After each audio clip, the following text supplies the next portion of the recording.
초대교회 당시 마귀는 온갖 핍박을 통해서 교회의 분열을 아주 교묘하게 조장을 했습니다.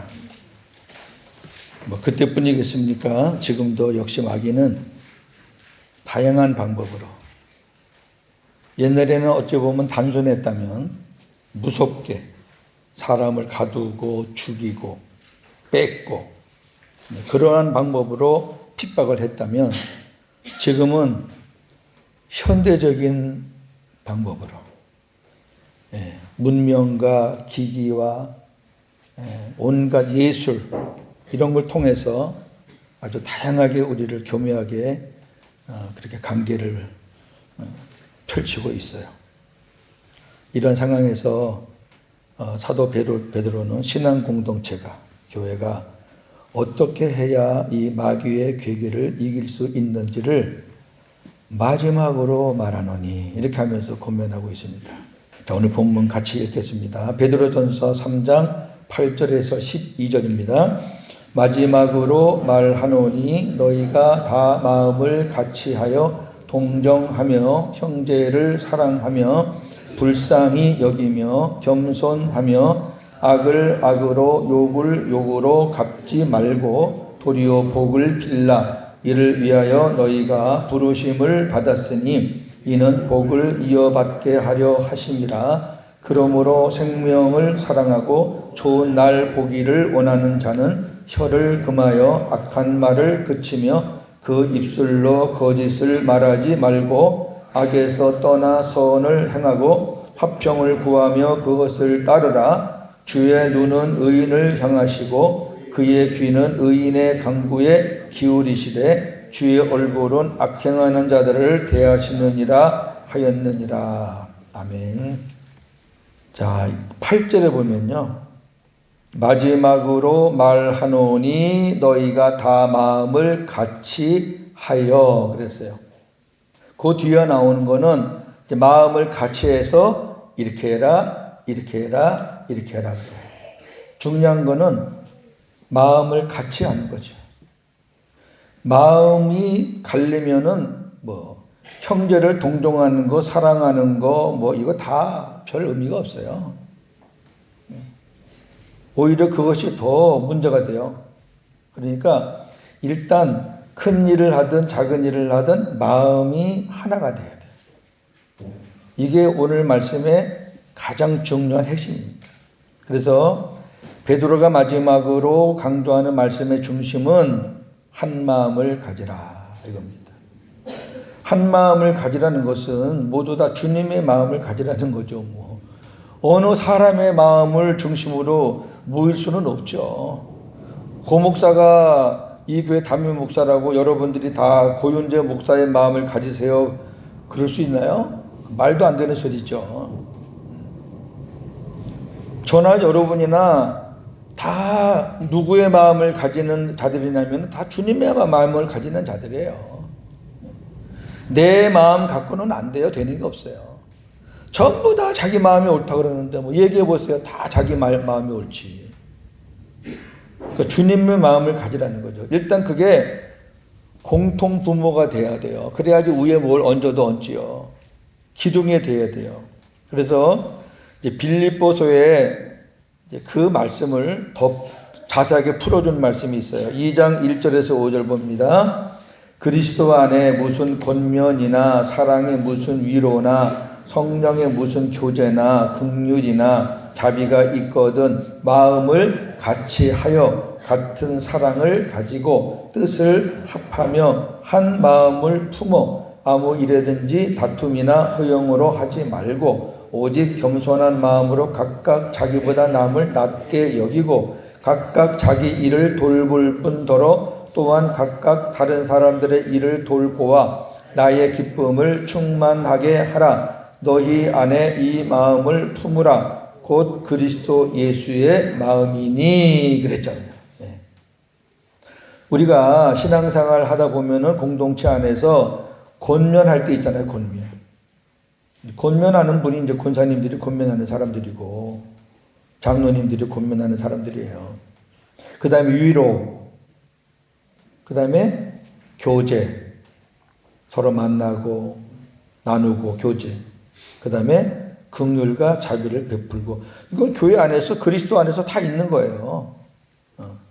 이런 일들이 있거든 어떻게 되느냐? 마음을 같이 하라는 거예요. 마음을 같이 하고 같은 사랑을 가지고 뜻을 합하고 한 마음을 품고, 그게 곧 누구의 마음이냐? 그리스도 예수의 마음이다. 그렇게 말하고 있잖아요. 그러니까 교회 안에서 어떤 행위를 하느냐가 중요한 게 아니에요. 어떤 마음을 하느냐가 중요하지. 주님의 마음이 되지 않으면 안 돼요. 허영이 나오고 교만이 나오고, 자기보다 남을 더 이렇게 좋게 여겨야 되는데 자기보다 남을 더 눌러버리고 그렇게 하는 거예요. 주님의 마음 아니면 안 됩니다. 절대로 안 됩니다. 여기 보세요. 각각 자기 일을 돌보고 또한 다른 사람의 일도 돌보고, 이게 됩니까? 주님의 마음이 아니면 내 것만 하면 끝이지. 내 것만 하면 끝이고 다른 사람 못하는 거 흉보고 판단하고, 그건 주님의 마음이 아니에요. 주님이 어떻게 그렇게 사셨어요? 주님은 자기보다도 남을 더 돌보고 남을 더 사랑하셨는데, 그러니까 적어도 우리가 내가 이렇게 해야 되겠다, 이렇게 해야 되겠다, 그렇게 백날 우리가 뭐 입으로 고백해도 안 돼요. 주님의 마음이 되면은 주님께서 그런 마음을 주셔서 할 수가 있는 거예요. 그렇지 않으면 안 돼요. 그러니까 지금 성경을 다 봐요. 베드로서를 보고 오늘 빌립보서를 봐도 주님의 마음이 안 되면 안 된다는 거죠. 그래서 신앙 공동체는 주님의 마음으로 하나가 되어야 합니다. 이것이 교회가 하나 되는 원동력이에요. 다른 거 없어요. 아무리 뛰어난 사람이 있어도요, 하나가 안 되면요, 뛰어난 사람 많은 수만큼 힘들어요. 두 번째, 형제를 사랑하라. 자, 이제 한 마음을 가지고 우리에게 해야 할 일이 형제를 사랑하라. 8절 9절. 그러니까 베드로가 내가 마지막으로 말한다. 너희들이 먼저 한 마음을 가져라. 주님의 마음을 가져라. 그래 놓고 첫 번째 하는 메시지가 형제를 사랑하라는 거예요. 형제의 고난을 주님의 마음으로 동정해야 합니다. 여기 동정이란 말은 옛날 성경에 보면은 체휼해야 된다. 이렇게 펑펑 울리나. 체휼해야 합니다. 이 동정, 체휼이란 말은 구체적으로 함께하는 거예요. 구체적으로.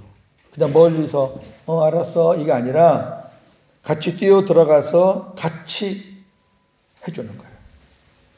왜 그러냐면은 내 안에 계신 주님이 지금 나에게 그렇게 하시잖아요.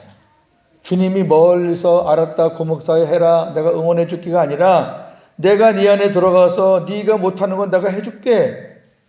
그게 체휼이에요. 옆에 어느 누가 힘들어하는데 딱 뒷짐지고 구경만 하면서 그래 어디 한번 잘하나 보자. 이거는 구경꾼이고, 정말 힘들어할 것 같으면 가서 힘을 같이 져주고 돌어주고, 그게 체휼이에요. 주님이 지금 우리 안에 오셔서 주님이 우리의 것을 지금 동정하고 계시고 체휼하고 계시니까 우리도 그러한 주님의 마음으로 그렇게 사는 게 당연한 거잖아요. 자, 예수님이 체휼하시는 거 한번 볼까요? 히브리서 4장 15절입니다. 우리에게 있는 대제사장은 우리 연약함을 동정하지 못하실 이가 아니요 모든 일에 우리와 똑같이 시험을 받으신 이로되 죄는 없으시니라. 보세요. 우리 연약함을 동정하지 못하실 이가 아니요, 이런 말은 우리 연약함을 동정하시는 분이다 그 말이에요. 우리 연약함을 체휼하시는 분이다 그 말이에요. 우리에게 있는 대제사장은 예수님이에요. 그분이 우리에게 있어요. 근데 그분은 왜 우리의 모든 것을 체휼하고 동정할 수 있냐 그러면 모든 일에 우리와 똑같이 시험을 받으셨기 때문에 그래요. 예수님은 배고픔의 어려움과 아픔의 어려움과 그 다음에 죽음의 고통 다 예수님은 거쳤어요. 저나 여러분이 힘들다 어렵다 하는 것들을 우리 주님은 친히 몸소 겪으셨어요. 여러분, 우리가 누구와 함께 해줄 때 내가 그런 경험이 있는 사람은 훨씬 가깝게 가서 우리가 도와줄 수 있어요. 그런데 잘 산 사람들은 누가 힘들다 그러면은 그 힘들다는 것을 느낄 수가 없어요. 자기가 힘들어 보지 않은 사람들은 절대 못 느낍니다. 한 사람은 하루 밥거리가 없어서 힘들어 하는데, 있는 사람들은 우리 집에 하인이 10명 있었는데 3명이 나가서 7명밖에 없어갖고 힘든 거예요. 여러분, 그런 사람이 하루 밥거리가 없어서 힘든 사람 마음을 어떻게 알아요? 몰라요. 말뿐이지 몰라요. 알 수가 없어요. 그리고 그런 사람들은 설사 다른 사람들을 도와준다 해도 주님의 마음이 되게 참 힘들어요. 내가 있으니까 도와줌내니 하는 그런 마음이 들어갈 수 있는 확률이 참 높아요. 정말 조심해야 돼요. 예수님은 일부러 우리와 함께 하시기 위해서 우리 수준으로 내려오셨잖아요. 그것도 우리 수준보다도 더 낮은 짐승 밥통 위로 오셨잖아요. 그러니까 예수님은 모든 것을 다 경험하신 분이에요. 그러니까 저나 여러분이 지금 우리가 당하고 있는 거는 그분이 100%다 하셔요. 그러니까 그분은 우리를 철저하게 완벽하게 도울 수 있는 분이에요. 근데 그분이 우리 안에 계시죠. 그렇다면 저나 여러분은 어떻게 형제를 우리가 형제와 아픔을 같이 해야 되나? 자, 로마서 12장 15절입니다. 즐거워하는 자들과 함께 즐거워하고 우는 자들과 함께 울라. 우리는 즐거워하는 자들과 함께 즐거워하는 거는 그래도 좀 해요. 근데 우는 자들과 함께 우는 거는 잘 안 하려고 그래요. 피해요. 부담되거든요. 하긴 어떤 사람들은 즐거워하는 자들과 즐거워하는 것도 못하는 사람도 있고. 히브리서 13장 3절입니다. 너희도 함께 갇힌 것 같이 갇힌 자를 생각하고 너희도 몸을 가졌은즉 학대받는 자를 생각하라. 자, 나는 지금 감옥 밖에 있어요. 저 사람은 감옥 안에 있어요. 여기 보세요. 너희도 함께 갇힌 것 같이 갇힌 자를 생각하라는 거예요. 저 감옥 안에 있는 사람이 나보다 더 나쁜 사람이기 때문에 그 안에 갇힌 거 아니라고 말이에요. 너도 그 사람과 똑같은 죄인이고 오히려 저 사람보다 네가 더 큰 죄인일 수 있다는 거죠. 근데 어떻게 살다 보니까 갇힌 사람이 갇혔는데 네가 안 갇혔다고 안 갇힌 자의 입장에서 갇힌 자를 보지 말라는 거예요. 갇힌 자의 입장에서 갇힌 자를 생각하라는 거예요. 그 안에 갇힌 사람의 마음이 어떨까? 그 사람이 너 잘못했으니까 들어왔지. 그게 아니라 너 얼마나 힘드니? 감옥 밖에 있는 사람이 너보다 죄가 더 없어서 감옥 밖에 있는 게 아니라 네가 감옥 밖에 있는 사람보다 더 죄를 져서 여기 있는 게 아니라 어떤 하나님의 어떤 큰 섭리가 있나 보다. 우리 이런 상황에서 우리 하나님의 뜻을 한번 깨달아 보자. 그 다음 보세요. 너희도 몸을 가졌은즉 학대받는 자를 생각하라. 학대받아요. 채찍도 맞고 고난도 받아요. 그럼 몸 가진 나도 언제든지 그거 받을 수 있다는 거예요. 이렇게 같이 수평선상에서 해야 되는 거지 이렇게 높은 데서 아랫사람 같이 하는 거는 그 체율이 아니에요. 두 번째, 형제를 사랑해야 합니다. 하나님의 사랑을 받고 깨달은 자라야 복음 안에서 형제를 사랑할 수 있어요. 우리 구약에서는 옛계명에서는 네가 마음을 다하고 뜻을 다하고 목숨을 다해서 하나님을 사랑하고 이웃을 사랑하라 그랬잖아요. 그러니까 우리가 그냥 나름대로 막 그냥 최선을 다해서 사랑을 하는데 그 잘 안 돼요. 근데 세계명에서는 바뀌어요. 세계명에서는 하나가 붙어요. 내가 너희를 사랑한 것 같이가 붙어요, 앞에. 옛 언약에서는 예수님이 오시기 전이니까 그게 없잖아요. 근데 지금 세계명에서는 예수님이 오신 이후니까 내가 너희를 사랑했잖아. 너 위해서 내가 죽었잖아. 네가 죽어도 지옥 가야 되는데 내가 너 위해서 죽었잖아. 그럼 내가 사랑하지 않으면 너 위해서 죽었겠니? 내가 사랑해서 너 위해서 죽었잖아. 죽은 것뿐만 아니라 너 혼자 놔두면 이 광야 같은 세상에서 혼자 살 수 없으니까 내가 너와 함께 살려고 너 사랑해서 네 안에 들어왔잖아. 내가 너와 지금 함께 살잖아. 동행하잖아. 그 사랑을 깨달은 사람만이 형제 사랑합니다. 그거 못 깨달으면 안 돼요. 자, 요한일서 4장 19절 21절 시작. 우리가 사랑하면 그가 먼저 우리를 사랑하셨습니다. 누구든지 하나님을 사랑하노라 하고 형제를 미워하면 이는 거짓말하는 자니 보는 바 그 형제를 사랑하지 아니하는 자는 보지 못하는 바 하나님을 사랑할 수 없느니라. 우리가 이 계명을 주께 받았나니 하나님을 사랑하는 자는 또한 그 형제를 사랑하느니라. 뭐 더 붙이지도 말고 빼지도 마시고. 자, 여러분 하나님 사랑하죠. 하나님 사랑하느냐고 묻는데 아니요 하는 사람이 이 안에 있을 수가 없죠. 그럼 더불어서 제가 형제 사랑해요? 누구 뭐 구분 없이 형제를 다 사랑해요? 아이, 난 누구는 안 돼요. 그러면 그런 사람들은 하나님 사랑한다는 말 하지 마세요. 거짓말이래 여기 보니까.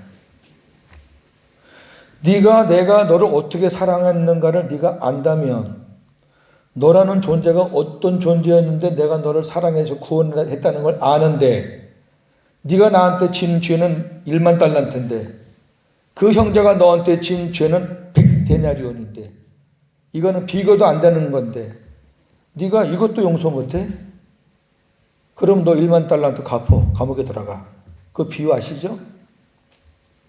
그럼 거짓말하는 거예요. 저나 여러분이 하나님 앞에서 거짓말 많이 하고 사는 거 아세요? 저라고 미운 사람 없겠어요? 제가 목회 생활을 이렇게 하면서 뭐 우리 교회에서는 미운 사람 미운 거 없어요. 아직 그럴 만한 단계도 시간도 안 됐고.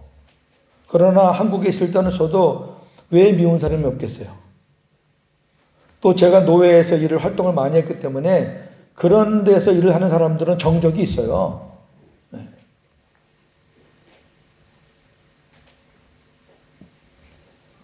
그런데 저 사람이 틀렸다 그러면 원수가 돼요. 틀렸다 그러면 이제 맞는 내가 이제 근데 저 사람 생각하고 내 생각하고 좀 다르다라고 생각하시면 돼요. 하나도 안 어려워요. 그리고 그런 사람들의 말을 들어보면은 또 도움이 되는 말도 있어요. 그렇지 않은 것도 있지만 도움이 되는 게 있어갖고 저도 그렇게 해서 하나씩 배워가면서 제 거를 만들어 가는 거예요. 인간은 혼자 살면 안 돼요. 혼자 살 수도 없어요. 그래서 하나님이 부부도 혼자 사는 게 외로워 보여서 하나님께서 짝을 만들어 줬잖아요. 우리 인간은 사회적인 존재예요. 만약에 그렇지 않으면 그냥 산에 올라가서 어디 섬에 가서 살면 되지. 무인도 가서 살면 되지. 못 살아요. 그러면 우리가 사람과 사람 간의 만남이 있는 곳에는 두 가지예요. 미움이냐 사랑이냐예요. 그 미움이면은 그게 지옥이에요. 그게 지옥이라고. 저는 저와 여러분들이 하나님 앞에서 거짓말쟁이가 안 되면 참 좋겠어요. 진짜. 나 하나님 사랑합니다. 그래서 우리 교우들 다 사랑합니다. 아직 부족하지만은 더 사랑해야 되겠지만은 그렇게 살려고 하나님 앞에서 우리 노력하겠습니다. 최선을 다하겠습니다. 그래야 되지. 자, 마태복음 5장 46절입니다. 너희가 너희를 사랑하는 자를 사랑하면 무슨 상이 있으리요? 세리도 이같이 아니하느냐. 세리는 그 당시에 이방인이에요. 이방인. 실질적으로는 이방인이 아니에요. 세리는 같은 유대인이면서 유대인의 피를 빨아먹는 사람이에요. 쉽게 말하면 고리대금업자들이에요. 고리대금업자들. 베니스의 상인이라는 책 보신 분 계시죠? 그 유대인의 그 피를 빨아먹는 그게 세리예요. 그러니까 같은 유대 사회에서도 세리는 피는 섞여 있지만 완전히 이방인 취급당했어요. 오히려 이방인보다 더 무시하고.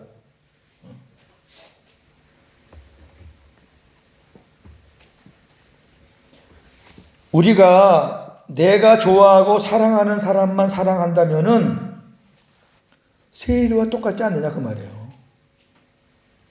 아니 세상 사람들도 악한 사람들도 자기들끼리는 의리가 있어요. 자기들끼리 의리가 있어갖고 자기들끼리는 뭐 브라보 다 한다고. 우리가 하나님을 믿고 복음을 갖고 있는 사람들이 세상 사람들과 그렇게 똑같이 사랑한다면 그게 세상 사람이지 뭐. 그래가지고 하나님 앞에 무슨 상이 있겠느냐. 그게 무슨 구원의 문제는 아닙니다. 그러나 그래가지고 하나님 앞에 무슨 상을 받겠냐 니가. 세 번째, 형제를 불쌍히 여겨야 합니다. 주님의 긍휼한 마음을 가져야 형제를 긍휼히 대할 수 있습니다. 우리 주변에 어려움을 겪는 분들이 있잖아요. 경제적으로 또 건강이 약해서 또 나이가 드셔서 또 가족을 잃어서 많아요. 근데 그런 사람들에게 아예 마음을 안 두는 사람은 뭐 전혀 이런 말씀들이 와닿지 않겠지만 적어도 그런 사람들에게 마음을 두는 사람은 좀 잘 보시면 좋겠어요. 이 부분은 우리가 잘못하면 굉장히 이상하게 되는 일이 벌어질 수 있어요. 상대방을 어떤 모멸감을 느끼게 한다거나 상대방의 마음에 막 부담을 준다거나 창피함을 주게 하면 안 돼요. 자, 마태복음 9장 36절입니다.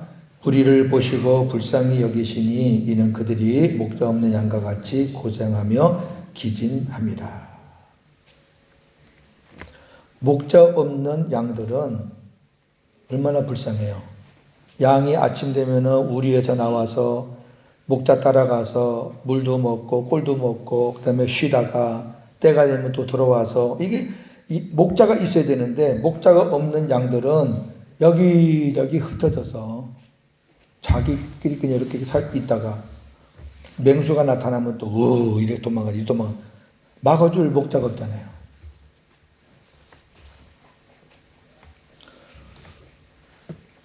주님의 은혜로 살지만 우리 주변에는 이렇게 또 주님 없이 인생의 목표도 없고 삶의 어떤 기준도 없이 그렇게 막 사는 사람들이 있어요. 그런 사람들에게 긍휼한 마음을 가지셔야 그들에게 복음도 전할 수 있고 그 복음을 전하기 위해서 그들에게 또 이렇게 사랑의 표현이나 공세도 우리가 펼칠 수 있고 목적이 그 영혼의 구원이니까. 교회 안에서도 믿음이 돈독한 사람이 있는가 하면 또 믿음이 약한 분들이 계시잖아요. 우리가 판단할 수는 없지만 이렇게 생활하는 것 보면 분별은 할 수 있잖아요. 따뜻하게 가서 따뜻하게 우리가 대해 주시고 손을 베풀 때도 그런 마음으로 하셔야 되거든요. 긍휼한 마음으로 사는 자가 주님으로부터 긍휼의 은혜를 받게 됩니다. 마태복음 5장 7절 긍휼히 여기는 자는 복이 있나니 그들이 긍휼히 여김을 받을. 이게 참 수지 맞는 거예요. 우리가 사람들 간에 조그만 긍휼히 여겨주면 우리는 주님께 큰 긍휼을 받아요. 얼마나 좋아요? 자, 겸손해야 합니다. 네 번째, 겸손하신 예수님의 마음을 배워야 겸손할 수 있습니다. 마태복음 11장 29절 나는 마음이 온유하고 겸손하니 나의 멍에를 메고 내게 배우라. 그리하면 너희 마음이 쉼을 얻으리니. 예수님이 직접 말씀하셨네요. 나는 마음이 온유하다. 나는 마음이 겸손하다. 겸손하시니까 하늘 보좌 버리시고 오셨고 겸손하시니까 이 땅에서 온 백성을 섬기시고 십자가 죽으셨죠. 그런 걸 좀 배우라는 거죠. 그런 걸 배우면은 우리의 교만은 없어지죠. 아니 하늘 보좌 버리고 이 땅의 낮은 곳에 오신 그 주님 보면서 우리가 겸손할 구석이 뭐가 있겠어요? 아니 교만할 구석이 뭐가 있겠어요? 겸손할 수밖에 없지. 그러니까 예수님한테 배우셔야 돼요. 어느 사람한테 배우지 마. 겸손한 사람은 없어요. 그 조금만 사귀어보세요. 그 겸손한지 다 드러나는데. 인간은 다 뭐가 있어요. 자기보다 나은 사람, 자기보다 높은 사람 앞에서 하는 거는 그건 겸손 아니에요. 자기보다 아래라고 생각되는 사람, 자기보다 어리다고 생각되는 사람, 그런 사람 앞에서 나오는 게 그게 겸손이에요. 예수님이 그렇게 살았잖아요. 그러니까 저는 여러분이 아직 겸손이라는 단어가 익숙치 않아요. 근데 배워야 돼요. 내게 배우라 그래요. 배우라. 배우라는 얘기는 얼마나 희망적이에요. 배울 수 있는 길이 있는 거예요. 로마서 12장 16절. 서로 마음을 같이하며 높은 데 마음을 두지 말고 도리어 낮은 데 처하여 스스로 지혜 있는 자 말라. 보세요. 마음을 높은 데 두지 말고 도리어 마음을 낮은 데 두라는 거예요.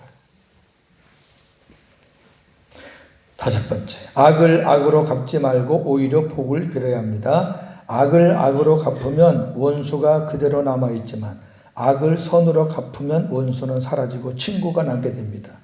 굉장히 중요한 말이죠.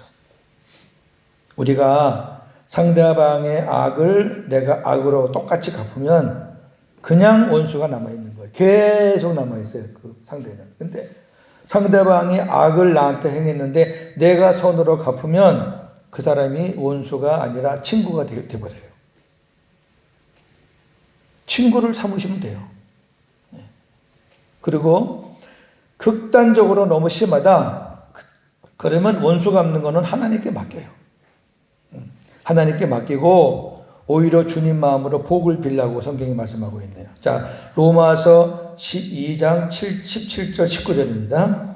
아무에게도 악으로 악을 갚지 말고 모든 사람 앞에서 선한 일을 도모해라. 내 사랑하는 자들아, 너희가 친히 원수를 갚지 말고 하나님의 진노하심에 맡기라. 데살로니가전서 5장 15절. 삼가 누가 누구에게든지 악으로 악을 갚지 말게 하고 서로 대하든지 모든 사람을 대하든지 항상 선을 따르라. 이렇게 살면 열매가 얼마나 좋은지 아세요? 오늘 9절 말씀에 왜 이렇게 살라고 하셨는가? 하나님이 왜 우리한테 형제를 동정해라, 형제를 사랑해라, 형제를 긍휼히 여겨라, 그리고 겸손해라, 악을 악으로 갚지 말고 오히려 복을 빌어라. 아이고, 하나님 너무 힘들어요. 좀 내 자유롭게 살고 싶은데 왜 이렇게 살라고 하셔요? 근데 오늘 9절에 이렇게 답이 나와 있네요. 두 가지가. 첫째, 하나님께서 이렇게 살라고 우리를 부르신 거죠. 아니, 하나님께서 이런 목적으로 부르신 거예요. 왜? 이렇게 살아야지 하나님의 영광이 드러나고 하나님 나라가 확장이 되지. 하나님을 믿는다는 사람이 세상 사람과 똑같이 살면은 하나님의 뜻이 이루어질 수가 없어요. 그러니까 하나님이 우리를 부르신 이유가 이렇게 살라고. 너희 힘으로 안 되니까 내가 네 안에 들어가서 성령을 통해서 내가 너를 그렇게 살도록 도와줄 테니까. 두 번째 이유는 또한 이렇게 부르심에 합당하게 사는 자들에게 복을 유업으로 주시기 때문에 하나님은 시켜먹기만 하는 게 아니고 그렇게 하게만 바라시는 게 아니라 그렇게 하고 나면은 하나님이 거기에 따라서 하나님께서 복을 주신다는 거죠. 그러니까 이거는 얼마나 좋아요. 얼마나 좋아요. 내가 그리스도인으로서의 그리스도 향기를 풍겨낼 수 있고 좋고, 그 다음에 하나님 마음에 들어가지고 하나님께서 날로 주시는 하늘의 복도 귀하지만 이 땅에 살면서도 그때그때 주시는 그런 복을 우리가 누리며 살 수 있고 얼마나 좋아요. 그 다음에 이제 10절 12절에 생명을 사랑하고 좋은 날 보기를 원한다면 이런 말이 있어요. 자, 저와 여러분 각자 자기 생명 사랑하잖아요. 다른 사람 생명 사랑하는 것까지는 아직 몰라도 내 생명 사랑, 왜? 하나님 주신 선물이니까. 그리고 우리가 무조건 장수하는 것만 좋은 게 아니라 좋은 날 좋게 장수가 돼야 되죠. 건강하게 아름답게 복되게 주님과 함께 점점 무르익고 그렇게 돼야 되는 거지. 그냥 길이 험하고 막 안 좋은 일이 생기고 그렇게 해서 오래 살면은 그건 또 복이 아닐 수도 있거든요. 이거 정말 저와 여러분들이 남은 우리의 생을 사랑하고 그 다음에 주님 앞에 갈 때까지 좋은 날 보기를 원한다면 하고 성경에 답을 세 가지를 주고 있어요. 오늘 이 10절 12절 말씀은 시편 34편 12절에서 16절 말씀을 베드로 사도가 그대로 인용을 해서 이렇게 복음으로 풀어준 거거든요. 우선 그러면 오늘 이 베드로 전서에 있는 이 말씀의 근원, 뿌리는 어디냐? 시편 34편 12, 16입니다. 시작. 생명을 사모하고 연소를 사랑하며 복받기를 원하는 사람이 누구뇨? 네 혀를 악에서 금하며 네 입술을 거짓말에서 금할지어다. 악을 버리고 선을 행하며 화평을 찾아 따를지어다. 여호와의 눈은 의인을 향하시고 그의 귀는 그들의 부르짖음에 기울이시는도다. 여호와의 얼굴은 악을 행하는 자를 향하사 그들의 자취를 땅에서 끊으려 하시는도다. 이 말씀을 성령께서 베드로를 통해서 깨닫게 하시고 이거를 이제 마지막으로 권면하는 마지막 말씀으로 올렸는데 보세요. 우리가 주님 안에서 생명을 사랑한다면, 좋은 날 보기를 원한다면 어떻게 살아야 하나? 주님이 뭐라고 말씀하셨는가? 세 가지입니다. 첫째, 혀를 금하여 악한 말과 거짓을 삼가야 합니다. 잠언서 12장 19절입니다. 진실한 입술은 영원히 보존되거니와 거짓 혀는 잠시 동안만 있을 뿐이니라. 자, 저나 여러분의 남은 생이 아름다워지려면 우리의 입이에요, 입. 자, 요 입이요. 저나 여러분이나 참 좋을 때는 좋은데 요거 아주 참 속을 상할 때가 많아요. 그래서 혀를 금하라, 주의하라, 삼가라. 그 다음에 악한 말과 거짓을 삼가라. 이게 무슨 말이냐면은 말을 많이 하다 보면은 악한 말과 거짓이 섞여 나가게 돼 있어요. 근데 진실한 말은 영원히 보존되지만은 거짓된 거는 잠시 동안만 있다가 없어지거든요. 옛날 성경에는 눈 깜짝할 동안이라고 그랬어요. 자, 이 혀의 정체를 좀 볼까요? 야고보 3장 6절입니다. 혀는 곧 불이요 불의의 세계라. 혀는 우리 지체 중에서 온 몸을 더럽히고 삶의 수레바퀴를 불사르나니 그 사르는 것이 지옥불에서 나느니라. 우리 지체 중에서 온 몸을 더럽히는, 자, 요 입과 혀는 우리 몸에 몇백분의 1, 몇천분의 1밖에 안 돼요, 크기가. 근데 요거 하나 잘못 놀리면은 우리 이 머리부터 발끝까지 전체의 인격이 그냥 다 몰수가 돼요. 근데 사람이 외모는 별거 아닌데 요 말을 잘하면요, 그 사람이 아주 귀하게 보이고 존귀하게 보이는 거예요. 두 번째, 악에서 떠나 선을 행하여야 합니다. 성경에서 선은 하나님의 세계를 말하고 악은 사탄의 세계를 말합니다. 그러니까 사탄의 세계에서 떠나, 사탄의 구렁텅이에서 떠나 선, 하나님의 세계에서 하나님의 뜻을 이루며 살려는 얘기죠. 자, 말씀을 통해 선악을 잘 분별해서. 그러면 선과 악을 뭘로 분별하느냐? 말씀밖에 없어요. 사람의 생각에는 선과 악이 분별이 안 돼요. 이게 선 같고, 사람의 생각 따라서 이게 선 같고, 이게 선 같고. 사람들은 자기 윤리, 자기 양심에 맞춰서 선악을 구분하잖아요. 그런데 성경에서 선과 악을 잘 분별해주고 있거든요. 그러니까 말씀을 통해서 선악을 잘 분별하여 악한 것은 본받지 말고 선한 것은 본받으라는 거죠. 요한 3서 11절 말씀입니다. 사랑하는 자여, 악한 것을 본받지 말고 선한 것을 본받으라. 선을 행하는 자는 하나님께 속하고 악을 행하는 자는 하나님을 배웁지 못하였느니라. 그래요. 우리에게는 항상 선택권이 있어요. 악과 선. 세상 편이냐 하나님 편이냐. 세상 말을 듣고 가느냐 하나님 말씀 듣고 가느냐. 세 번째, 화평을 구하고 화평을 따라야 합니다.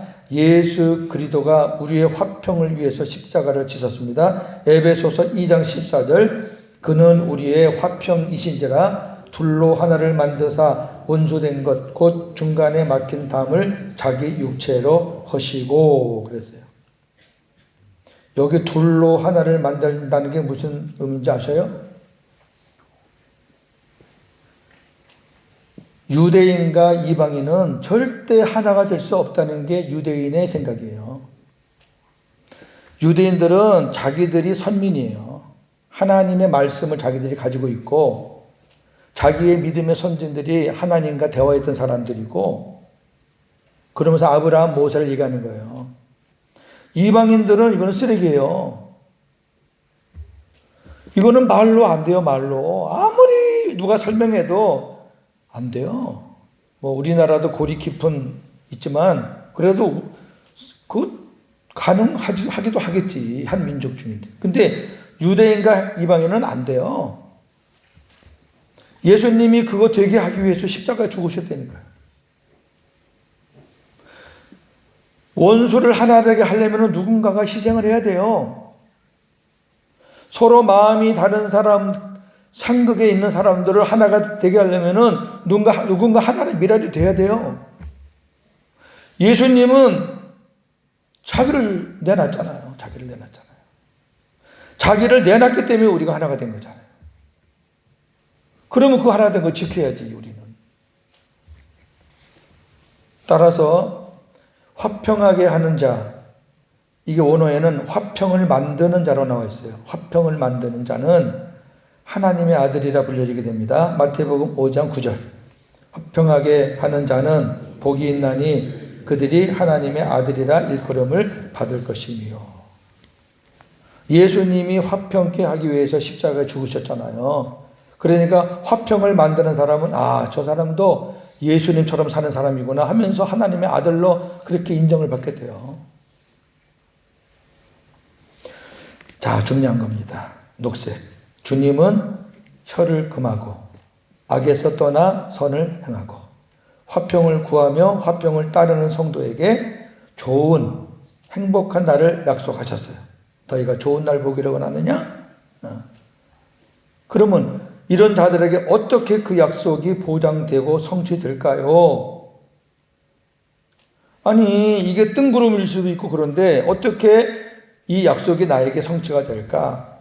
이렇게 살려고 애쓰고 이렇게 믿음으로 살려고 노력하는 자를 주님이 어떻게 하시나 보세요. 첫째, 12절 말씀 보니까 주님께서 이들을 주목하고 바라보셔요. 내 아들이, 내 종이 저렇게 사는구나. 입술 관리를 잘하고 있구나. 하나님의 뜻, 선을 쫓으려고 기도하며 살고 있구나. 분열된 곳에 가서 하나를 미래되면서 화평을 만들어가고 있구나. 내 아들만 가면은 갈라졌던 것이 하나가 되고 있구나. 주님이 바라보셔요. 그 다음 둘째는 주님께서 이들의 기도를 들으시려고 귀를 기울이셔요. 주님이 아무 사람의 기도에 귀를 기울이는 게 아니에요. 자기 멋대로 살고 자기 육신대로 살고 그냥 하나 된 걸 맨날 깨뜨리게 좋아하고 선을 해가지고 악을 따르고 입술로 함부로 하는 사람들의 그 기도를 절대로 안 들으시죠. 하나님은. 절대로. 그리고 하나님을 그렇게 몰지각한 분으로 여기시면 안 돼요.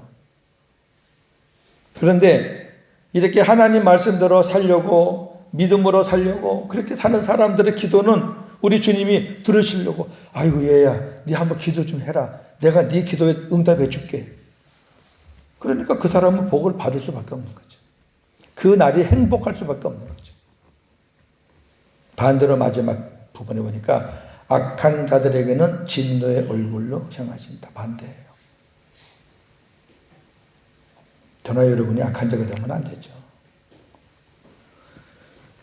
자, 제가 오늘 마지막 설교를 여러 가지 의미에서 준비를 했어요. 우리 교회가 오늘 주신 말씀대로 2019년을 믿음으로 잘 마무리하시고 2020년에는 마귀의 온갖 계계가 있더라도 이제는 말씀으로 물리치고 복음으로 승리하게 되기를 주님의 이름으로 축원합니다. 하나님 아버지 감사합니다. 오늘도 우리에게 귀한 말씀 주셔서 2019년을 잘 마무리할 수 있도록 도와주시니 감사합니다. 부족한 것들 주님 앞에 내려놓고 아직 정리정돈 안 된 거 하나님께 맡기고 이제 2020년에는 하나님 말씀대로 아름답게 잘 사는 공동체가 되어서 하나님께서 우리 외국인 교회를 향한 내가 너희들에게 좋은 날 보게 해주겠다. 내가 너희 교회를 지금 주목하고 바라보고 있다. 내가 너희들의 기도만 올라오면은 내가 그 기도에 응답해 주려고 그렇게 준비하고 있다. 이렇게 주님이 그렇게 하시도록 우리가 말도 조심하고 항상 하나님의 뜻을 따르고 화평을 만들어가는 우리 외국인 교회 성도들 다 되게 하여 주옵소서. 예수님의 이름으로 기도하옵나이다. 아멘.